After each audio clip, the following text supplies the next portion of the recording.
Bienvenidos al Fútbol de Lucho. Ya sabéis, un lugar en el que hablar de una forma distinta y muy personal de fútbol y de todo aquello que le cuelga. Un saludo muy cordial de quien nos habla, Luis Ángel Herrera. Bueno, viene calentita la cosa.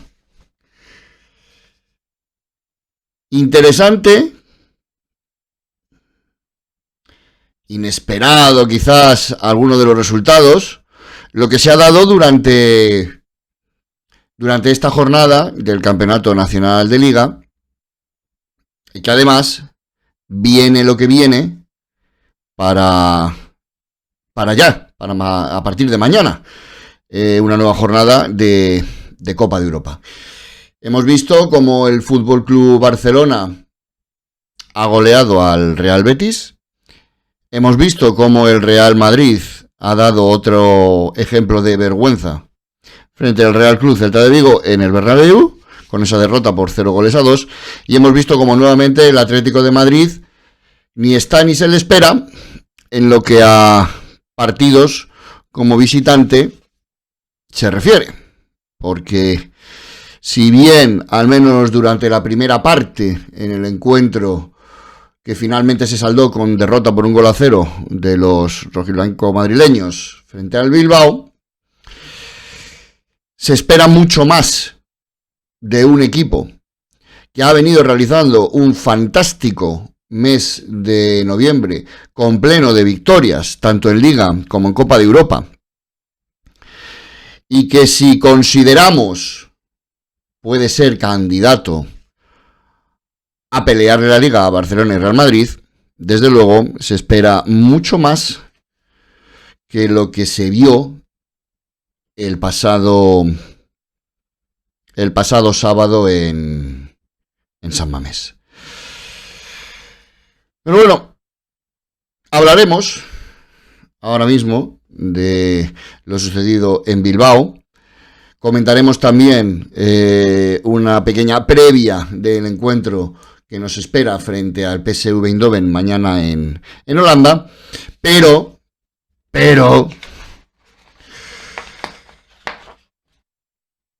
cuando vemos esa unanimidad por parte de los mortífagos en decir que es una vergüenza lo que ha sucedido en el Bernabéu, y por supuesto, como no, atacando al árbitro de turno, pues algo tenemos que decir al respecto.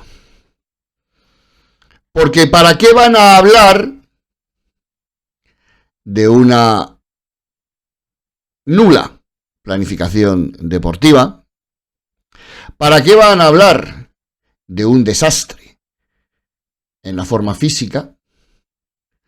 ¿O para qué van a hablar de una total y absoluta desidia de los jugadores? Alguno que otro, porque ya el discurso de la conspiración arbitral, y más viendo que la actuación del colegiado, tengo por aquí apuntado su nombre, recordadlo porque este hombre hasta aquí ha llegado, el colegiado Quintero González, que expulsó por doble amarilla a Fran García, expulsó a Álvaro Carreras, expulsó a Hendrik, y además se puede decir que benefició al Real Madrid porque perdonó la roja directa a Rodrigo y no quiso enterarse de un balonazo que le lanzó Vinicius. Bueno, pues, como digo, ya no cuela tanto el posicionarse contra el árbitro como la causa principal de la derrota, en este caso, frente al Celta. Poesía, desde luego, porque fue precisamente ante el Celta uno de los mayores atracos que al señor Tenebroso se le olvidó en su pseudo asamblea comentarlo la semana pasada. El año pasado, como digo, en la Copa del Rey, cuando el Celta de Vigo sufrió un auténtico atraco en el Bernabéu. Bueno, pues empiezan a desviar un poquito los tiros, empiezan a cambiar un poquito el discurso, algunos que otros, pero vamos, los más recalcitrantes, se tiraron pues unos 20 minutos, por ejemplo, en el tertulión de anoche en la cadena COPE, hablando del árbitro, antes de empezar a comentar la vergonzosa actitud de los jugadores y desde luego el pobre, por no decir inexistente, trabajo del entrenador. Desde aquí siempre he dicho que no le auguro a Xabi Alonso más de una temporada en el Real Madrid. Lo sigo diciendo.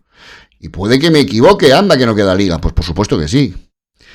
Pero es que un servidor está convencido de que Xabi Alonso no es un entrenador del gusto del señor Tenebroso. Por lo tanto, no mucho más hay que decir.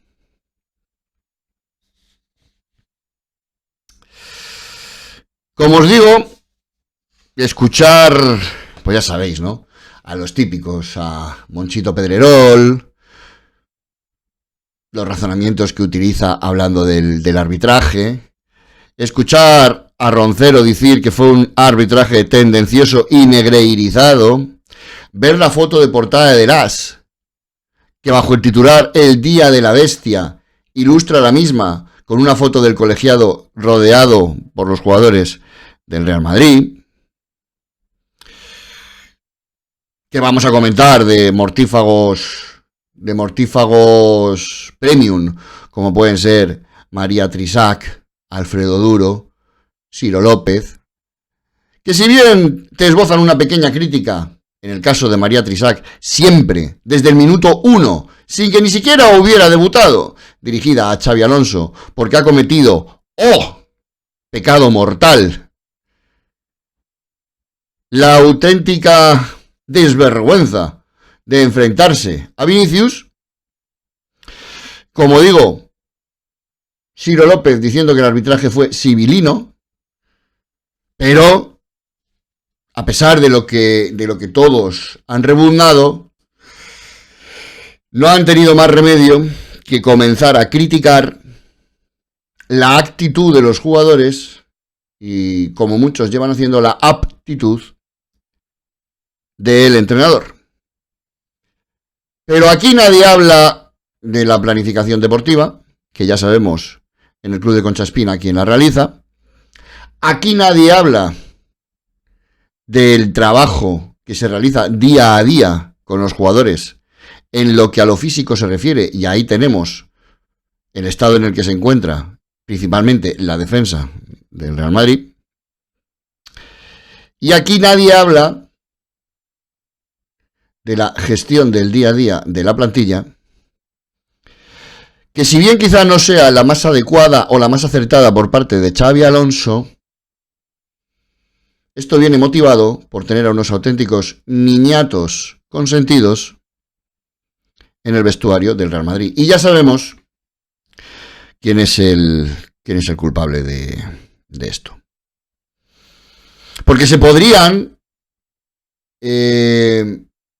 dirigir los ataques, los tiros, o vamos a decir directamente las críticas, pues muy fácilmente por distintos aspectos.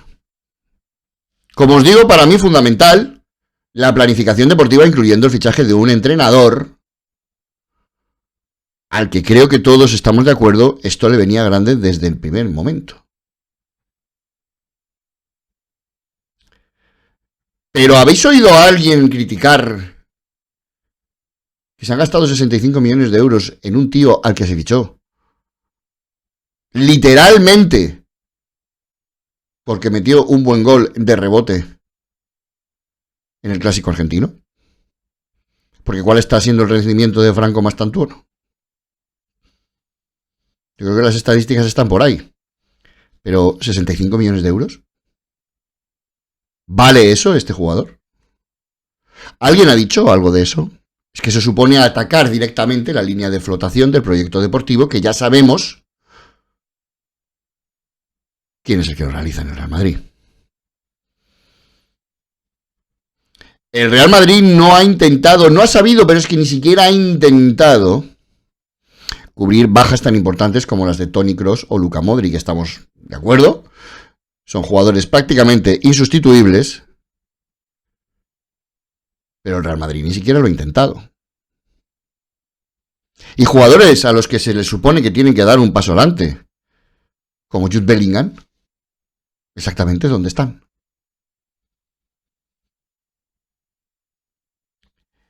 Ese nuevo menino de oro, que era Arda Güler, exactamente qué está haciendo. Por no hablar de Endrick, que vino entre pompas y festejos al Real Madrid, y creo que ya están hablando de cederlo al Málaga. Quien dice al Málaga, dice al Getafe, al Racing de Santander. Y como esto, podríamos hablar de muchos más jugadores. Pero insisto, todo ello centra la atención del tiro a una desastrosa planificación deportiva, por lo menos en lo que va de temporada, según se está viendo. Pero ellos con continuar con su contra todo y contra todos, que aunque esta semana,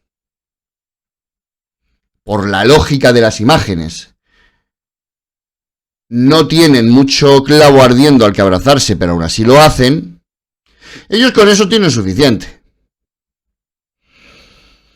¿Alguien ha visto a Courtois salir diciendo o escribiendo en su red social que está harto de lloros?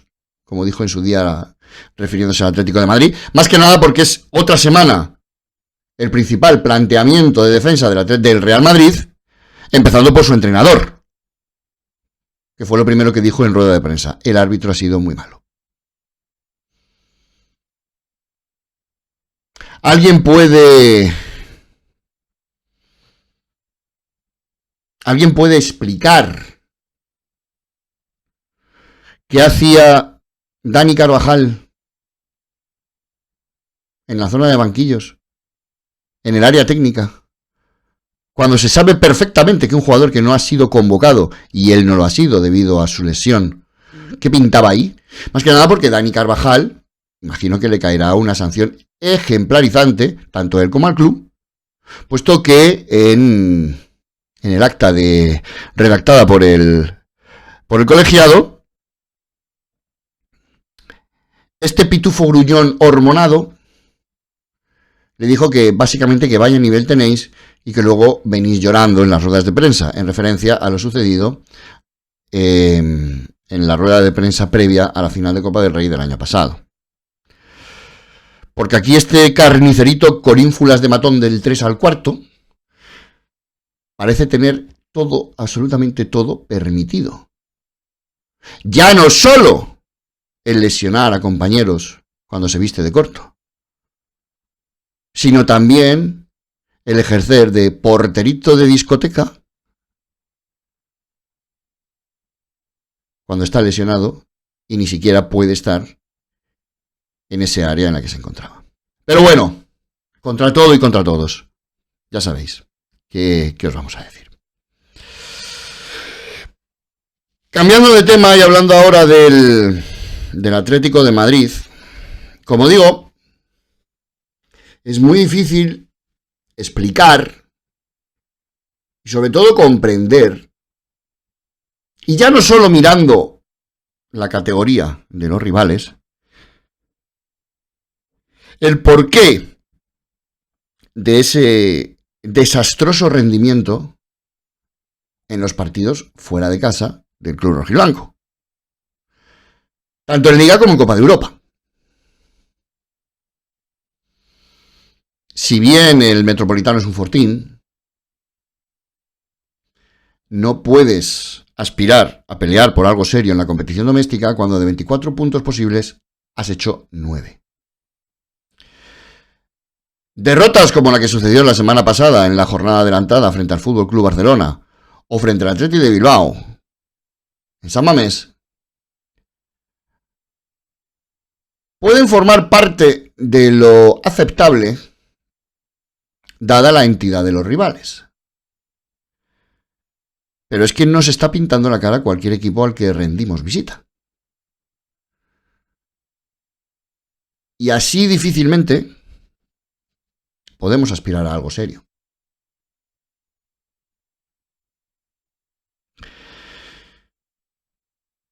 En esta ocasión, los dardos, como en otras, Van a Alexander Sorloth, que en el minuto 85 tuvo una ocasión bastante clara para poder adelantar al club rojiblanco.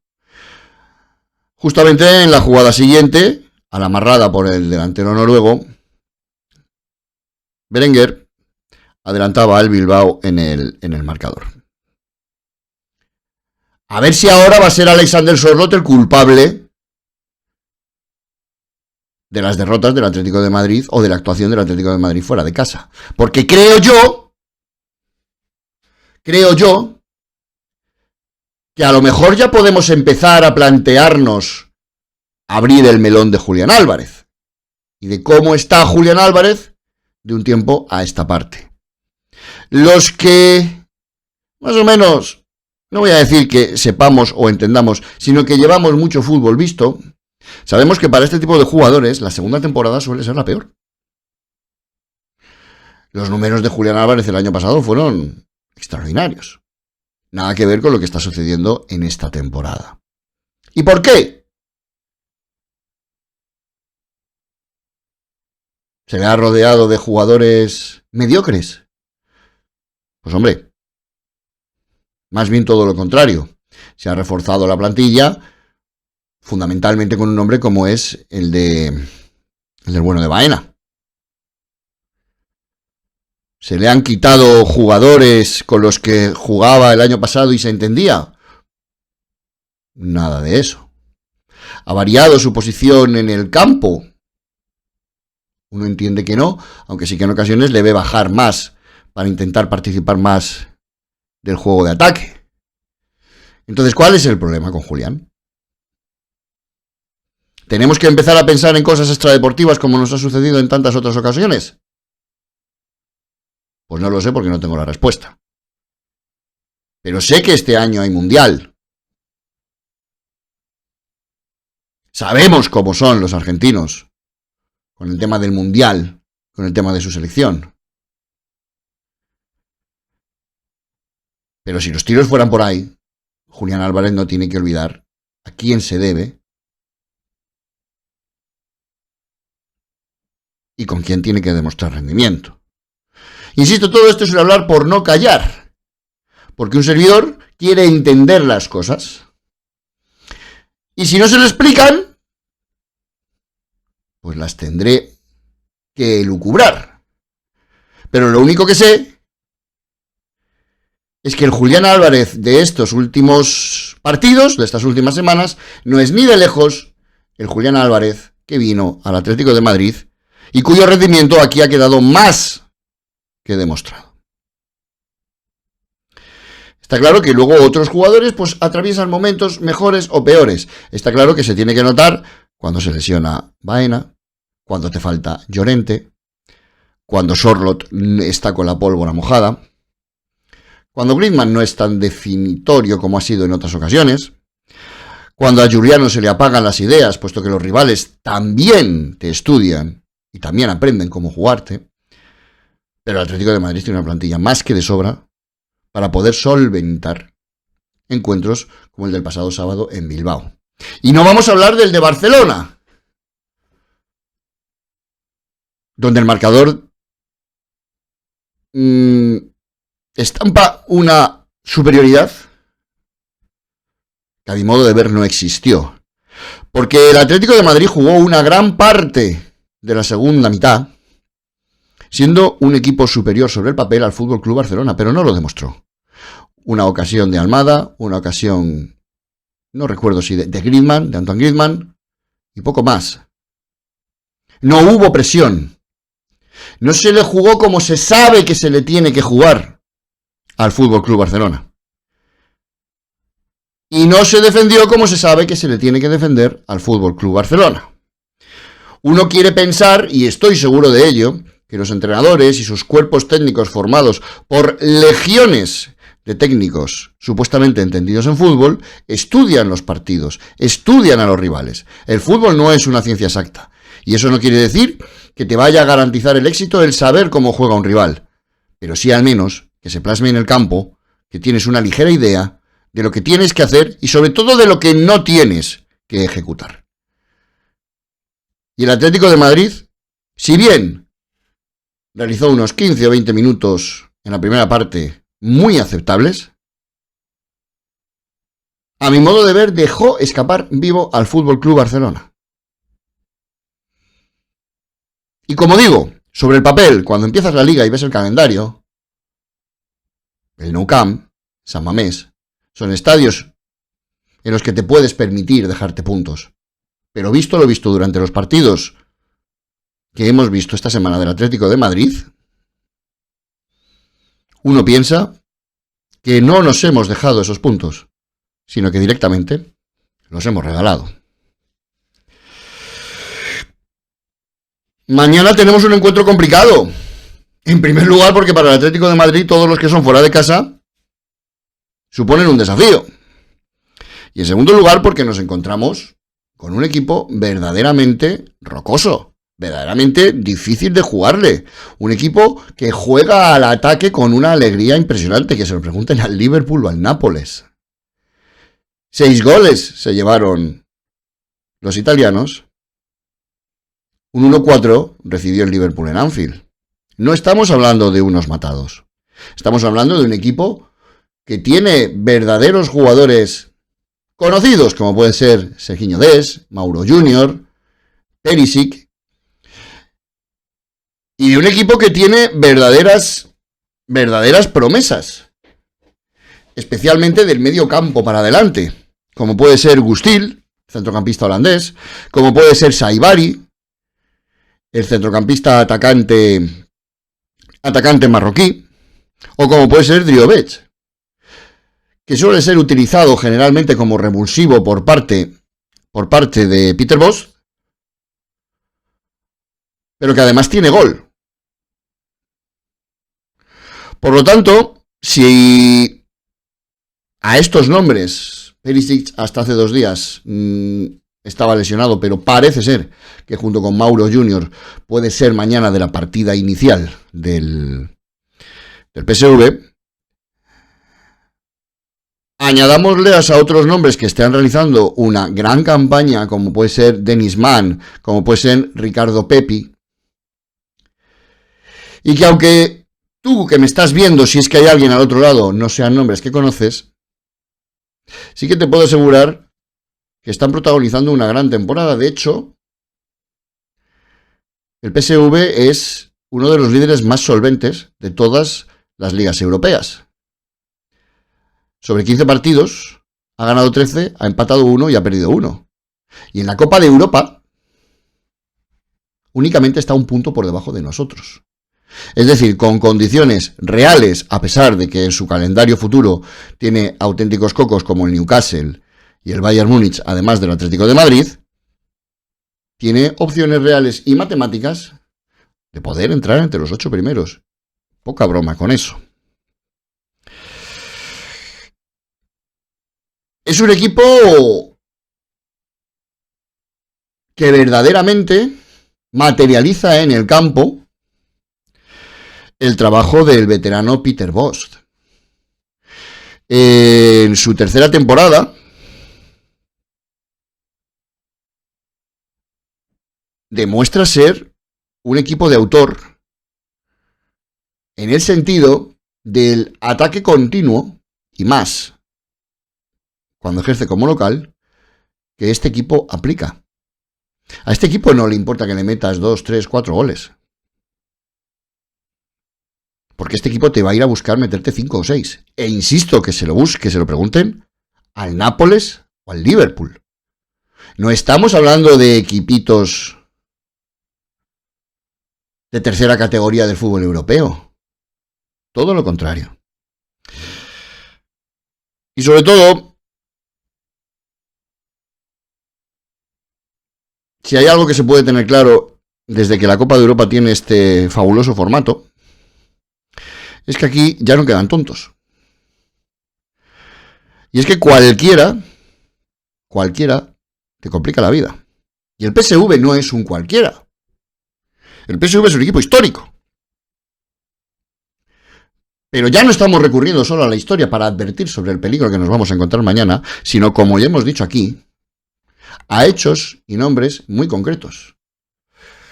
Yo os recomiendo que os fijéis en toda la banda derecha, desde defensa hasta ataque, que el PSV mañana puede plantar sobre el campo. Con Serginho Dest, con Gus Til, con Dennis Mann, que por el otro lado tienes a Iván Perisic, un tío que con 36 años sigue impartiendo lecciones de fútbol. Que recupera a un centrocampista de vocación defensiva como es Mauro Junior. Y que tiene un ataque, desde luego que prometedor, con los jugadores marroquíes Saibari y Driobec. Y con el que ya os he mencionado, Ricardo Pepi. Por lo tanto, a la dificultad que nos entraña un partido como visitante, añadámosle también la dificultad de este equipo. Y bueno, pues comentarnos que dentro del calendario de esta Copa de Europa para esta semana, los equipos españoles, además del enfrentamiento que hemos comentado del PSV y Atlético de Madrid, pues se van a tener que medir en el caso del FC Barcelona al Eintracht de Frankfurt, en el caso de Villarreal al Copenhague, en el caso del Bilbao al Paris Saint-Germain, ambos equipos ya, especialmente el Villarreal con no vamos a decir que nulas, pero muy escasas posibilidades de pasar a la siguiente fase, y un gran partido en el Estadio Bernabéu entre el Real Madrid y el City. Comentar también, mañana tenemos esta nueva Copa de Europa, nos ofrece un gran partido como es el Inter de Milán en Liverpool, con una auténtica guerra civil dentro del club de Mersey, ¿no? Especialmente entre Mo Salah y su entrenador Slot. Al parecer Mo Salah comentaba que ha declarado que tenía una buena relación con el entrenador, pero que no sabe exactamente por qué ya no la tiene. Unámosle la manifiestamente mejorable campaña que el Liverpool está realizando y que desde luego se espera mucho más cuando te has gastado 500 millones de euros este verano, pero fichajes de renombre y por los que se ha pagado auténticas fortunas como Florian Wirtz o Alexander Isak, o están en el banquillo o no están dando precisamente el rendimiento esperado. He olvidado comentar, ya para terminar, cuando hablábamos del partido frente al Bilbao, pues bueno, el típico complejo de inferioridad que esta gente tiene con el Atlético de Madrid. Nosotros sabemos de dónde venimos, reconocemos a nuestros antepasados, y creo que a los atléticos y el Atlético de Madrid se les puede acusar de cualquier cosa menos de respeto por su pasado y por sus símbolos. Y el Athletic de Bilbao es nuestro hermano mayor.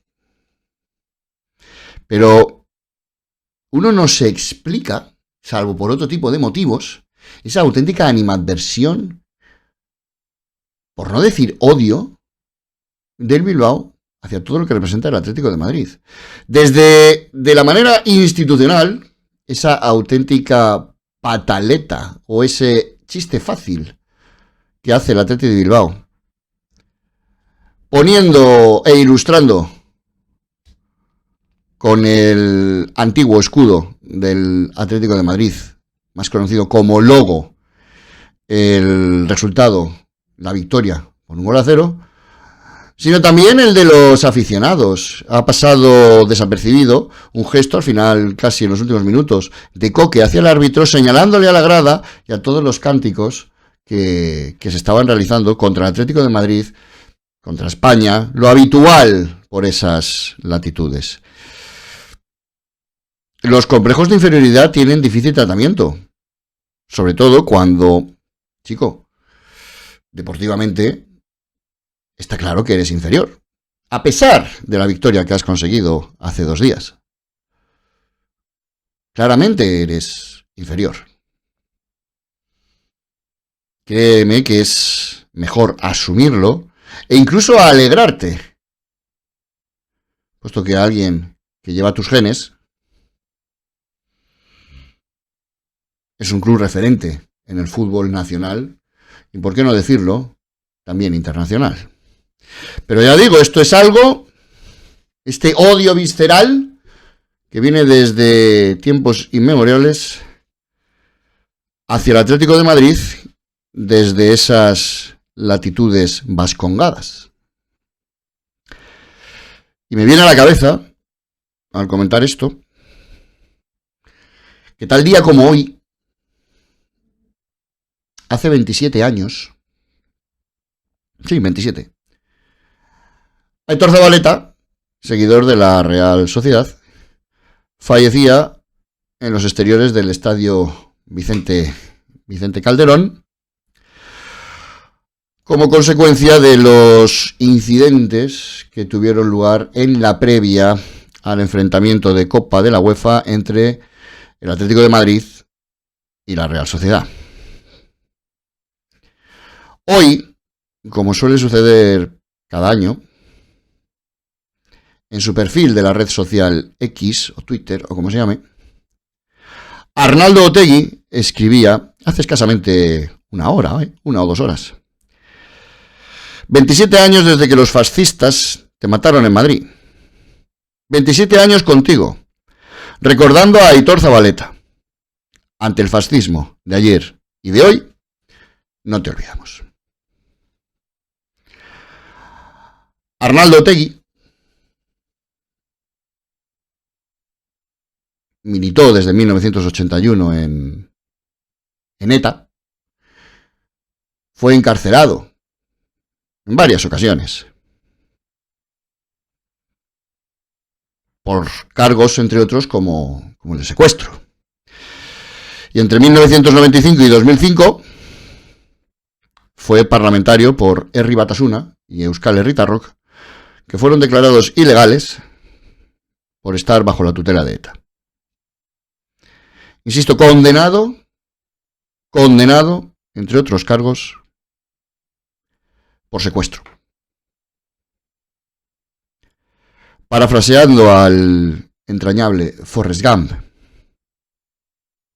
no tengo más que decir sobre esto. Hasta el próximo vídeo.